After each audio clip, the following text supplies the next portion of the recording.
Malayalam big boss season 7 ലൈവിൽ ഇപ്പോൾ നടന്നുകൊണ്ടിരിക്കുന്നത്. അങ്ങനെ അനുമോൾ ഇപ്പോൾ വെസൽ ടീമിലാണുള്ളത്. പാത്രം കഴുകാൻ വേണ്ടി പറഞ്ഞ് നമ്മുടെ നൂറ് വിളിക്കുന്നുണ്ട്. അനുമോൾ വന്ന് പാത്രം കഴുകുക. അക്ബർ പറയുന്നുണ്ട് ഞാനിപ്പോൾ എന്താണെങ്കിലും പാത്രം കഴുകില്ല എന്ന്. അനുമോൾ പറയുന്നുണ്ട് നിങ്ങൾ എത്ര പാത്രം വേണമെങ്കിലും എടുത്തോളൂ, അതെല്ലാം അവിടെ ഇട്ടോളൂ, ഞാൻ രാത്രി വന്ന് കഴുകിക്കോളാം എന്ന്. അങ്ങനെ നെവിൻ വന്ന് അനുമോളുടെ അടുത്ത് കിടക്കുകയാണ്. അപ്പോൾ അക്ബർ പറയുന്നുണ്ട് നിങ്ങളിപ്പോൾ രണ്ടുപേരും ഒറ്റ ടീമായോ ചോദിക്കുന്നുണ്ട്. ആ സമയത്ത് നെവിൻ പറയുന്നുണ്ട് ഇങ്ങനെ ഒരാൾ വിഷമിച്ച് കിടക്കുമ്പോൾ അയാളുടെ മാനസികാവസ്ഥയും കൂടെ ഒന്ന് മനസ്സിലാക്കണ്ടേന്ന് പറയുന്നുണ്ട്.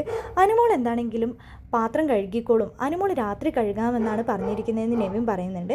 നമ്മൾ ഏത് പാത്രം എടുത്തു കഴിഞ്ഞാലും അനുമോൾ കഴുകുമെന്നാണ് പറഞ്ഞിരിക്കുന്നതെന്ന് പറയുന്നത്. അപ്പോൾ നൂറ് പറയുന്നുണ്ട് PR ടീമുകൾക്ക് കുറച്ച് വർക്കൊക്കെ കൊടുക്കണ്ടേ, ഇങ്ങനെ വെറുതെ ഇരുന്ന് കഴിഞ്ഞ് കഴിഞ്ഞാൽ PR ടീമും വെറുതെ ഇരിക്കേണ്ടി വരില്ലേന്ന് പറയുന്നുണ്ട്. അനുമോൾ ഒന്നും തന്നെ മിണ്ടുന്നൊന്നുമില്ല. അപ്പോൾ നമ്മുടെ ആദില പറയുന്നുണ്ട് വെറുതെ ഇരിക്കാൻ മാത്രമാണ് അവൾക്കറിയുള്ളൂ, അവസാനം ജയിലിലേക്ക് വിട്ടിട്ട് പിന്നെ അവിടെ കിടന്ന് കരഞ്ഞിട്ടൊന്നും കാര്യമില്ല എന്ന് നൂറയും പറയുന്നുണ്ട്. അപ്പോൾ അക്ബർ പറയുന്നുണ്ട് അവൾക്ക് ജയിലിൽ പോകാനുള്ള കളിയല്ലേ, ഇനി 2 ആഴ്ചയും കൂടിയല്ലേ ഉള്ളൂ, അപ്പോൾ 2 ആഴ്ചയും കൂടിയല്ലേ ജയിലിൽ പോകാൻ പറ്റുള്ളൂ എന്ന് അക്ബർ പറയുന്നുണ്ട്.